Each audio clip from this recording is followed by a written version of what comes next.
7 o'clock on your Friday morning, local leaders in Spokane have formed a coalition in support of Dr. Bob Lutz.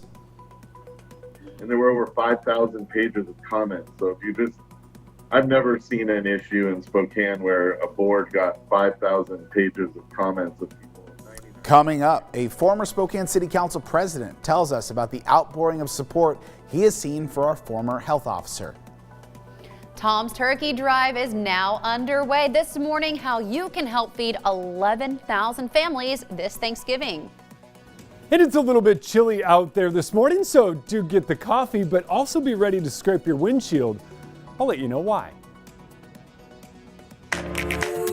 Up with KREM begins now. Welcome to Up with KREM. Great to have you with us here on our Friday morning. The weekend is near. We love that, right? Well, Zoom is giving away a Thanksgiving treat for the holiday. It is removing the 40-minute time limit for meetings. That's an effort to help families celebrate the holiday virtually. I do still think it's so fascinating if you think about it. This time last year, Jen, maybe some of us had heard of Zoom. Maybe some of us had, were, oh, okay, interesting. And now it's just part of almost our everyday lives. Yeah, now it's a verb. Hey, you want to Zoom? That's Let's right. Zoom. Yeah. Yeah, and you're like sending links to people, and then you're maybe on your phone trying to have a video chat, and you're like, hey, this isn't working. Let me send you a Zoom link. Check your email. Yeah. And the next thing you know, you're moving your laptop around. I realize we're in the future when I'm walking around talking to people on video, not connected to any wall or anything. Yeah. And sharing dumb pictures from your laptop too with your family hundreds of miles away. That's my favorite thing. Yeah. You're going, oh, can you see my screen yet? Okay, look at this. Yeah, of course, on the go, Jeremy, we do want to get our first look at the weather. Of course, a lot of people trying to get out and about, maybe enjoy the outdoors. What are we looking at? Oh, we're looking at a chilly start to the day. Right now, I look up and I cannot find a cloud on South Hill. In Coeur d'Alene, a little bit different. You can see a little bit of cloud cover there. It's keeping things a little bit more mild in some locations, but all in all, we are looking at some cooler temperatures as we kick things off this morning. Temps down below freezing across much of the inland northwest. Sandpoint, though, you're a little bit warmer thanks to some more cloud cover up there.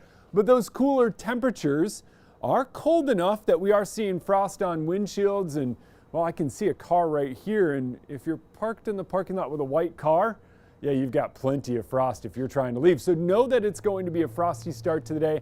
Later on, we're going to see those temps climb up into the mid-40s. And, yeah, that's right. Look down low. That's plenty of sunshine. Clear skies stick around. Mostly sunny skies is what we're going to call it as we scoot through the day today. And if you like that, good news, Saturday looking mostly sunny as well. But if you want to get outside and enjoy sunshine, do it before Sunday. We stay dry through a good chunk of the day, but clouds do return. And that comes before the chance of a little bit of snow Sunday night into Monday morning. I'll have more details coming up on that in the full forecast. Looking forward to it, Jeremy. Thank you very much for checking in. It is 7:03 now on your Friday morning. Local leaders in Spokane have formed a coalition after the firing of Spokane County's health officer, Dr. Bob Lutz. The coalition is known as the Public Health Action Coalition Team of Spokane, or FACTS. Nicole Hernandez is live this morning to tell us more on what that group hopes to accomplish. Good morning, Nicole. Good morning, Joshua. So that group of local leaders is not only supporting Dr. Bob Lutz, but they're actually fighting for some bigger changes here at the Spokane Regional Health District. And like Joshua mentioned, the group is called FACTS, and that stands for Public Health Action Coalition Team of Spokane.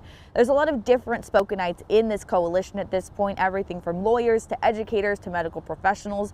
One member that we've all heard from before, though, is former Spokane City Council President Ben Stuckert. Stuckert said that the community's outpouring of support for Dr. Bob Lutz is one of the reasons that they started the coalition. And there were over 5,000 pages of comments. So I've never seen an issue in Spokane where a board got 5,000 pages of comments of people, and 99.9% of those comments were against firing Dr. Lutz and supportive of him. And then long term, we want to look at state law changes so that the makeup of the Board of Health isn't 9 politicians and 3 community members. The fact that the health district decided to fire Dr. Lutz is what started the idea of the coalition in the first place. On top of supporting Dr. Lutz, though, the group is also trying to change who gets to be on the health board, and they're also working to make it easier for people to leave comments or complaints.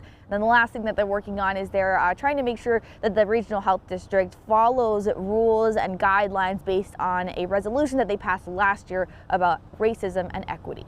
Live in Spokane, I'm Nicole Hernandez. 7:05 now. New this morning, Lewiston is now under a mask mandate. That decision came more than 5 hours into last night's city council meeting and passed with a 4-3 vote.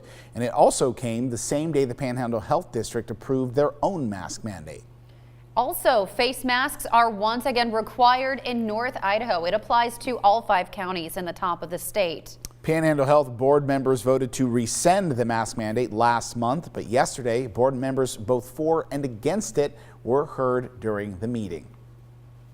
It's our job to provide courageous and steadfast leadership in a public health crisis.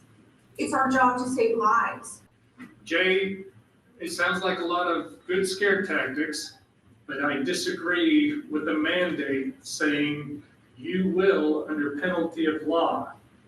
That to me is totally wrong. Now, the mandate did pass with a 4-2 vote. One board member declined to vote. That mask mandate is now in effect for the next 60 days, so well into the new year. There are some exceptions for children and people living with medical conditions. Time now for your morning rush, those local headlines to start your day. Many of you have messaged KREM asking about a viral claim that Washington Governor Jay Inslee traveled to Hawaii with other governors from the West Coast. So our Verify team looked into this situation. We can tell you that lawmakers from other states did get together at a conference in Hawaii. And when our Verify team reached out to Inslee's office asking if he was at the conference, his director of communications said that claim is completely false. The governor has appeared on TV twice this week already from Olympia. Once was on Sunday when he announced new COVID restrictions, and again on Tuesday when he announced the state's new Secretary of Health. This morning, a Davenport family is sharing intimate details of a COVID patient's final moments. The Navy veteran died in October, and now his family is sharing videos he took in the ICU, pleading with people to take the virus seriously. If you're listening to this, I might be gone already. I'm struggling the best I can and doing what they're telling me to do. Well, family members say he spent 3 weeks in the hospital. They established a GoFundMe account now to help cover funeral expenses. You can find a link to that on our website, KREM.com. The Spokane Tribe Casino has donated $20,000 to the United Way of Whitman County. That money will support the Whitman County Wildfire Relief and Recovery Fund to help families who lost everything in Malden and Pine City. We're taking a look at video right now on your screen, which does show the wreckage left behind from both towns, both which were completely destroyed by wildfires earlier this year. Well, that is your morning rush. More news in less time. Let us know what's happening in your neighborhood by using the hashtag #UpWithKREM on social media. 7:08 now and still ahead this morning. Laura Papetti joining us live talking all things turkey. We're making it very easy and safe for you to donate this year to Tom's Turkey Drive. And check it out. Starbucks Day is back. We have all the details coming up after the break. Plus, a vaccine for COVID-19 is on the way, but how long will it take before it's available to all of us? We have the answers coming up. And we're taking a look outside. A little bit of cloud cover in Coeur d'Alene. Clear skies here, but temperatures cold enough that you're going to need to scrape the windshield. We'll let you know how long we stay cold.